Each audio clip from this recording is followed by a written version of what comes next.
This morning we're talking about the grateful heart.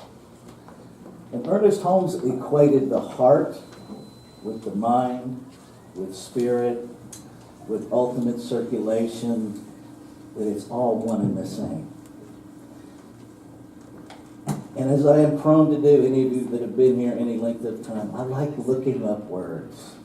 I like seeing what they actually mean. And interestingly enough, grateful means a feeling or showing an appreciation of kindness. I did not know that. I just thought it was about being thankful. But it's actually about kindness. Gratitude is defined as the quality of being thankful, readiness to show appreciation for and return kindness. So if we frame gratitude in kindness, that changes everything. Because if we understand kindness, kindness is about kinship, which is about oneness. And so now, gratitude is an appreciation and activity of oneness, which for me changes everything. It's not thankful to get something. It's not gratitude of having something. It becomes a gratitude of being something, of what we actually are. It becomes that activity of seeing beyond condition to the truth of who everybody is. Because if I'm really practicing gratitude, I have to see the kinship between us in order to really practice gratitude. Now, I can be thankful that somebody gave me something, and I am. Trust me. If you give me money, I'm going to be grateful. I don't have a problem in the world receiving anymore. There was a time where I'd be like, oh, no, that's healed. I'm all good with yes. Thank you. And in the back of my mind, if I'm being really honest, I'm looking for more. Because there is no limit on my good anymore. And I invite you to get there too, because it's a pretty radical place to live. Because when I know that everything is already available to me, and then I understand even more deeply that it's not just available, but it's already mine. See, availability puts it out here somewhere. It means I have to go get it. It means I have to obtain it. It's available, but it's not mine yet. And what I want you to know with absolute certainty is that everything you need, everything you could ever possibly need, was born in you. You got here with it. There's no place you can go get it, and you can't get rid of it. Now that's a radical concept. No matter what you do, you can't become unlovable. No matter what you do, you can't become less of God, the divine, love, whatever word you use to identify spirit. And let's be really clear. You get to pick that word. And spirit is static. I'm loving you, but go away. I embrace you and transform you. Maybe. Maybe not. It's just how it works. Eric Butterworth says this, and this is a direct quote from Spiritual Economics, page 90 to 91. Some persons realize the importance of the grateful heart. Begin looking for things. Let me start that over. Some people, realizing the importance of the grateful heart, begin looking for things for which to give thanks.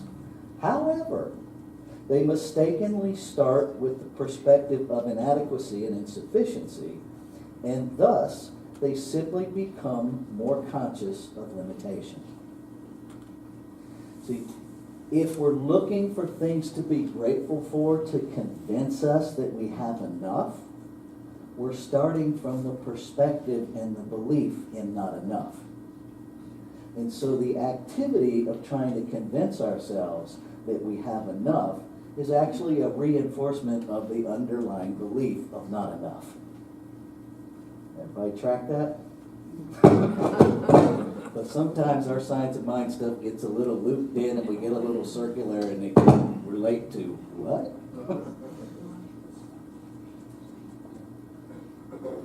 Is there a problem with the sound?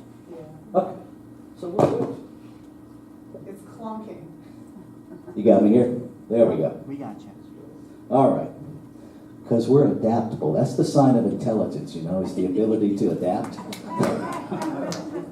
That's what scientists tell me anyway. So let me go back to that Eric Butterworth quote. Some persons, realizing the importance of the grateful heart, begin looking for things for which to give thanks. However, they mistakenly start with the perspective of inadequacy and insufficiency, and thus they simply become more conscious of limitations. If I'm looking for external stuff to let me know I have enough, I'm always going to be looking because I'm looking from a perspective of lack. When we understand that there's nothing missing, then we don't have to justify by external. And the external is a manifestation of the internal. So if I want to know what my belief system is, I don't have to look any further than my own life. I don't have to look at what you've manifested and try to figure out how to manifest what you have. I have to look at what I'm manifesting and figure out how I'm manifesting that, and is it in alignment with the desire of my heart? Because I am solely responsible for what I'm manifesting in my life. Now I can look at other people and say, they got something that I don't, they figured out something I haven't figured out yet. That's how 12-step recovery works. You see somebody that has something you don't have, and you ask them how they got it, and then you make it your own, so that you too can be free of whatever is holding you back. Science of mind is very much the same way. So we watch other people, we learn from other people. The danger is if we try to become other people. Because each soul is individualized.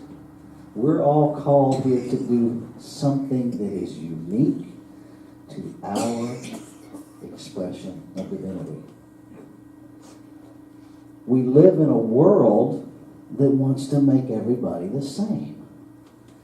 And so immediately when we come up against our individuality, we're bumping into generations of conditioning that say all women do this, and all men do this, and all executives look like this, and all white-collar people look like this, and blue-collar people look like this. And the fact that we have so many labels tells us all of the categories of sameness that we're supposed to fit into. School teachers do this, doctors do this, nurses do this.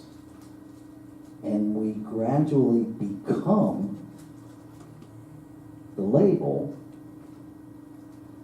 and then when we come upon this teaching and these principles that say, look inside and be who you uniquely are, and it doesn't fit the label, we encounter discomfort. Because what's happening up here is in conflict with what's happening in here. If we go to the grateful heart, if we understand that our heart is telling us the unvarnished truth of who we are. Then we begin to have we flip the conversation, because typically the conversation is head to heart. And what would it be like if you flipped your conversation from your heart to your head?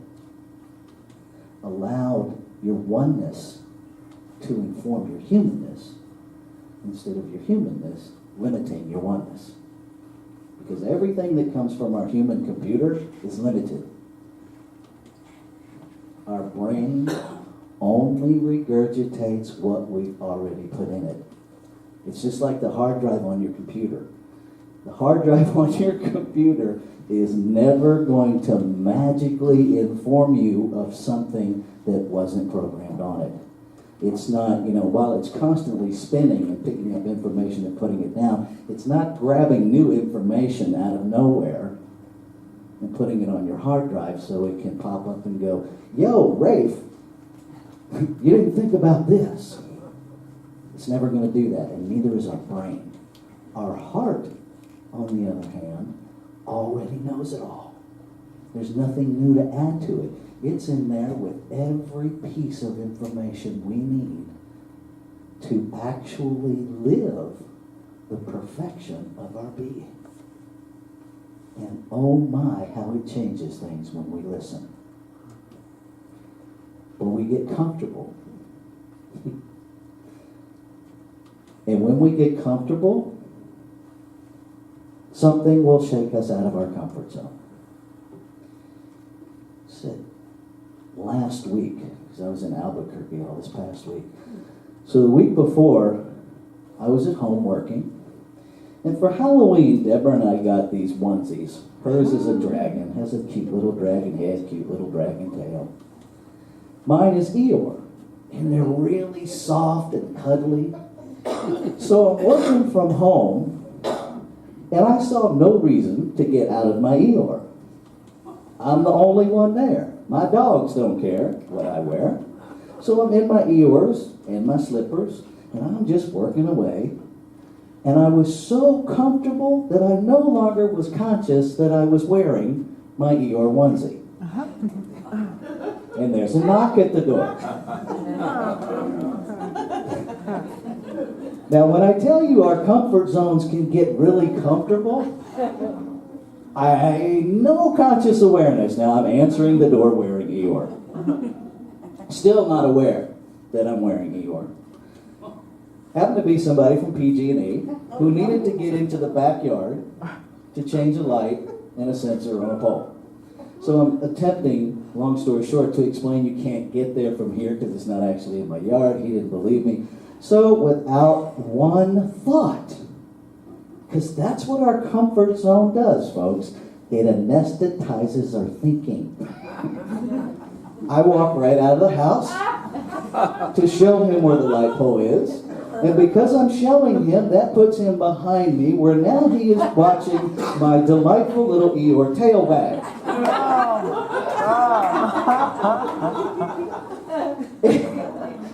And where I became aware of what was actually happening was when he said, if you don't mind me asking, what actually do you do for a living?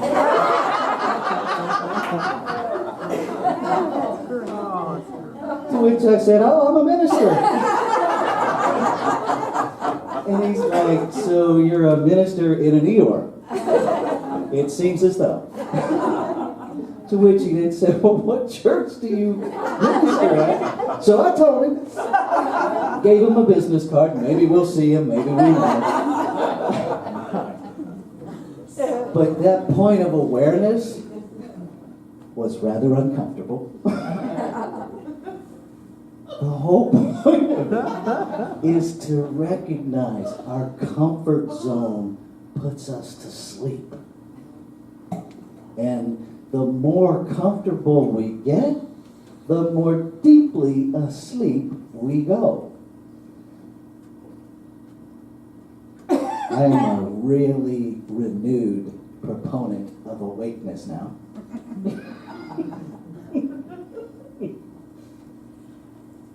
Gratitude keeps me awake.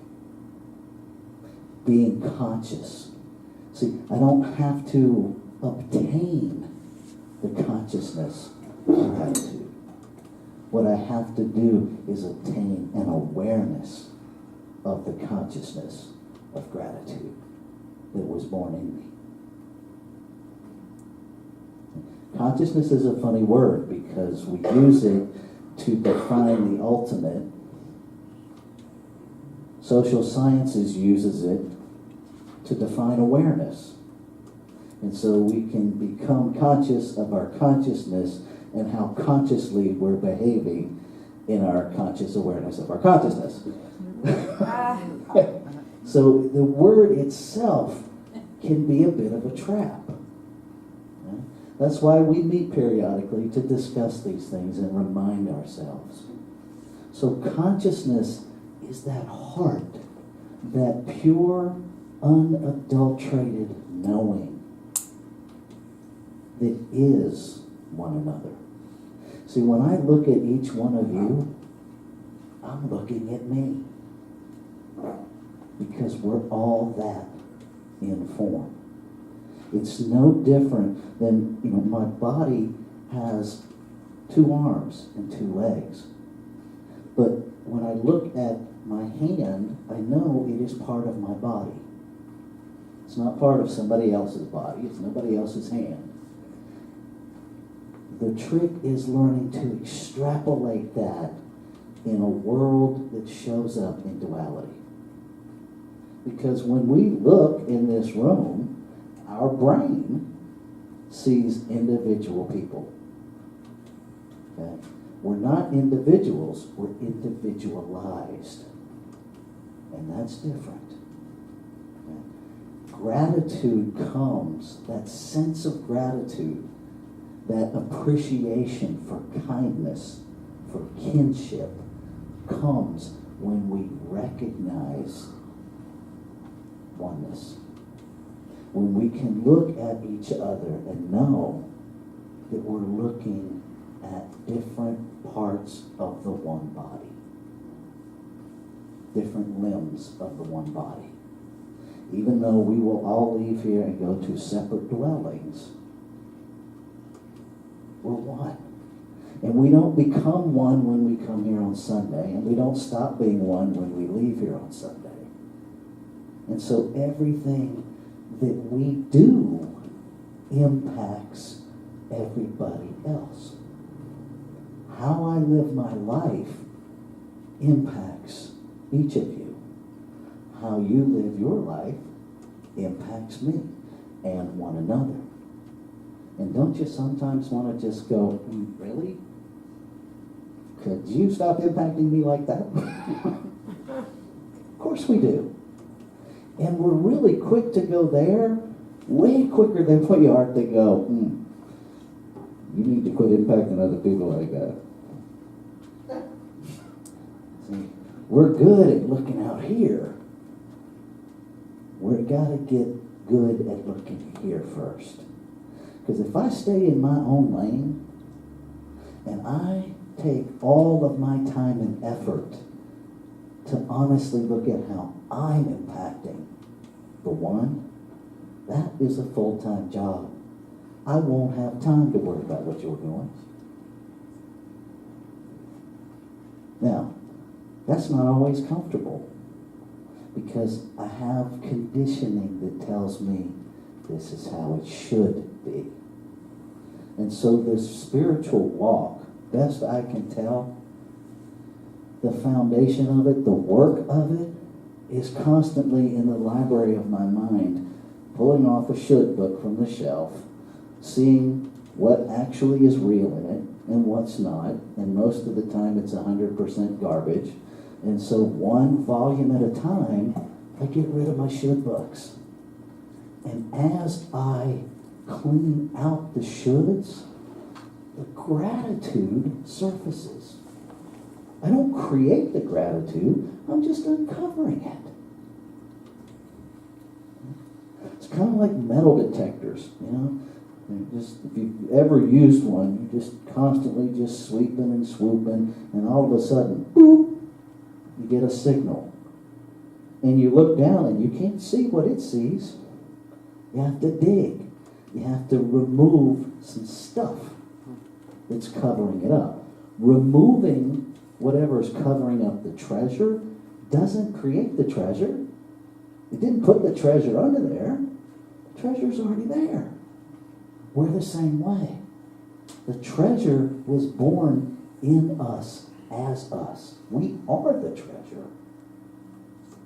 And what is stopping us from uncovering what's hiding us? What stops us? Our opinions, other people's opinions? Because there's no wealth of opinions on this planet. We all have them. And none of them are accurate. Because every opinion is a limitation. Do you know that? Every opinion is a limitation. And most of them, all of them probably, were given to us by someone else. They're generational. Our parents got their opinions from their parents, who got them from their parents. And it's a rarity. See, what we do in science of mind is not the norm. If it was, we would all be meeting in coliseums, because we wouldn't have room for everybody if what we were doing was the norm. Okay? So,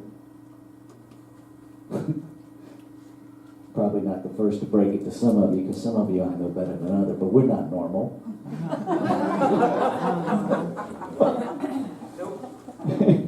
We're not normal. Thank God we're not normal.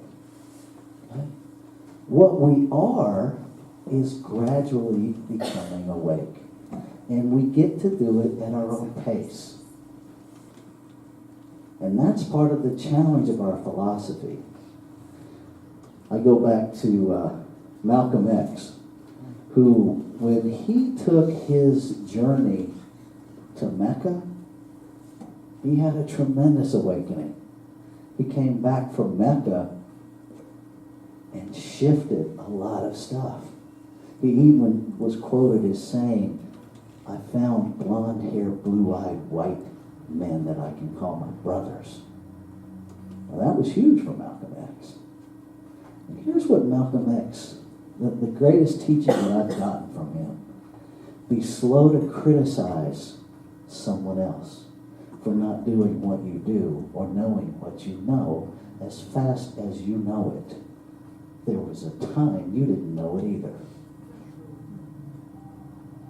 And if we stop pushing one another and just meet one another, how much more inviting is that?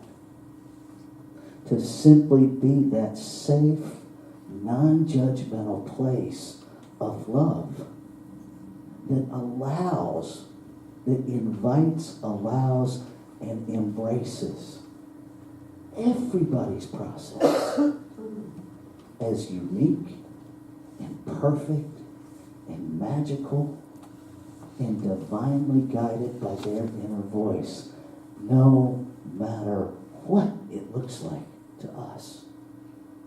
Because that's the tipping point. You know, that's all great, and it's like, yeah. But when it looks like this, not so much. Now, I don't know about each of your lives and how you have evolved to this point, but I know about mine. And there were times where people did look at my life and have a whole lot of judgments. Rightly so, because my behavior did not match the truth of my being. And my behavior was not wanted anywhere. And when I look back and take ownership, I don't blame them. Because sometimes we behave badly in this human form. And the degree of how badly we behave is a whole human construct that keeps us attached to bad behavior. We go back to what Eric Butterworth was talking about. If the focus is on good behavior in comparison to bad behavior, what we're actually doing is reinforcing the concept of bad behavior.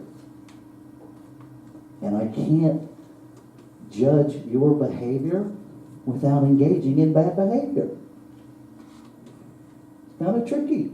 I want to sit in judgment of your bad behavior, but sitting in judgment of your behavior is bad behavior.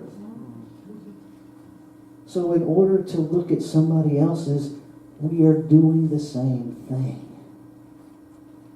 But we want to sidestep responsibility for that because we have a holy agenda. Not so much. And so a big part of science of mind is taking responsibility for our experience. Taking responsibility for our thoughts, which come from our beliefs. And it does no good to do surface level treatment. If when you're doing your affirmations and you're doing your treatments, you have a but in the back of your mind, the first thing you need to do is pray your butt off. Because that's the truth of where you're creating from. That's not gratitude. That's conditioned thinking. Gratitude is understanding that butt ain't real. Gratitude is understanding why we live an affirmative life. Ernest Holmes taught denials, but he taught them as a way to get to the affirmative truth. He didn't teach them by themselves. Sometimes we have to remind ourselves, there's no truth in that, there's no truth in that, there's no truth in that, that is not true, there's no truth in that, so that we can clean out all the lies in order to get to what we want to affirm, which is true. Denials in themselves are insufficient. So if you're stuck in a place where all you can see is the negative, start there.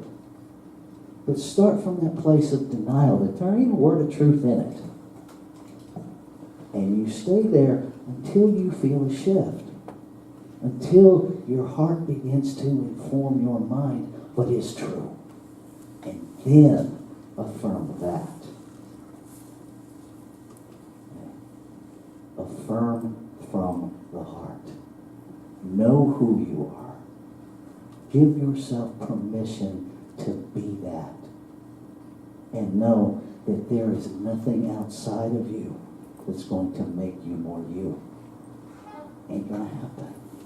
That to me is the most exciting part of our teaching, is that everything is already in you. Holy cow. Now that flies in the face of all of our conditioning. So just know that. Your brain is going to go, but, and we're back to praying our butts off. It's a good practice. I want to close with this Eric Butterworth quote. You do not need something to be grateful for. You need only the desire to feel grateful. Invoke Plato's law. When you feel grateful, you become great and eventually attract great things. Be the gratitude that you are. It has to come back to you in the full cycle of circulation, just like our physical heart pumps and receives, pumps and receives. That's how the heart of everything works. With every giving, there is a receiving. Let's take this into prayer. Knowing that there really is only one infinite, ever-present being. that it is the all in all by whatever name we call it. It is all there is. And in this moment, I choose to call it love.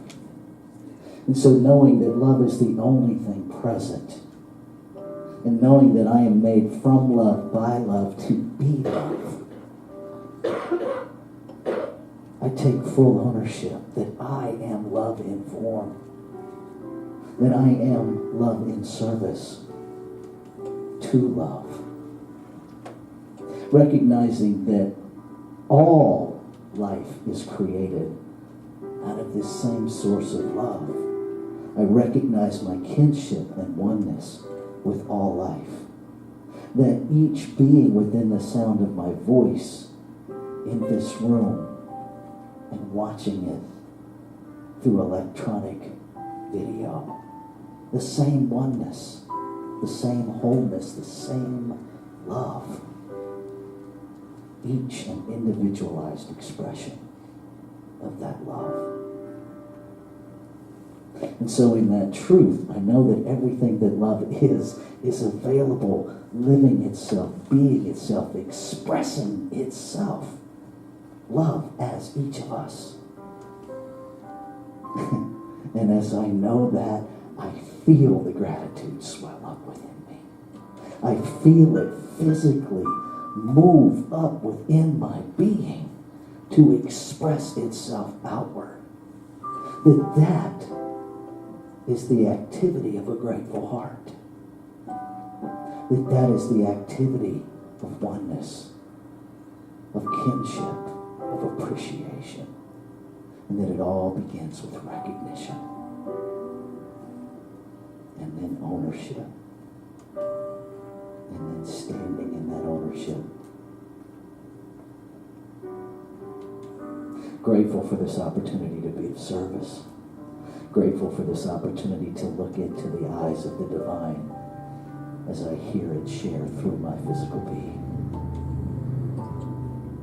And so it is in this gratitude that I release my word, which is the word of the one within me, spoken as me.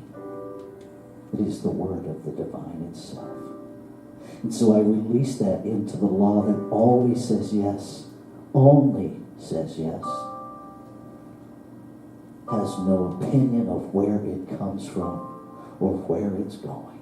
It simply only knows yes and has already said it. And knowing that it is already done, we can join together by anchoring this as we say, and so it is.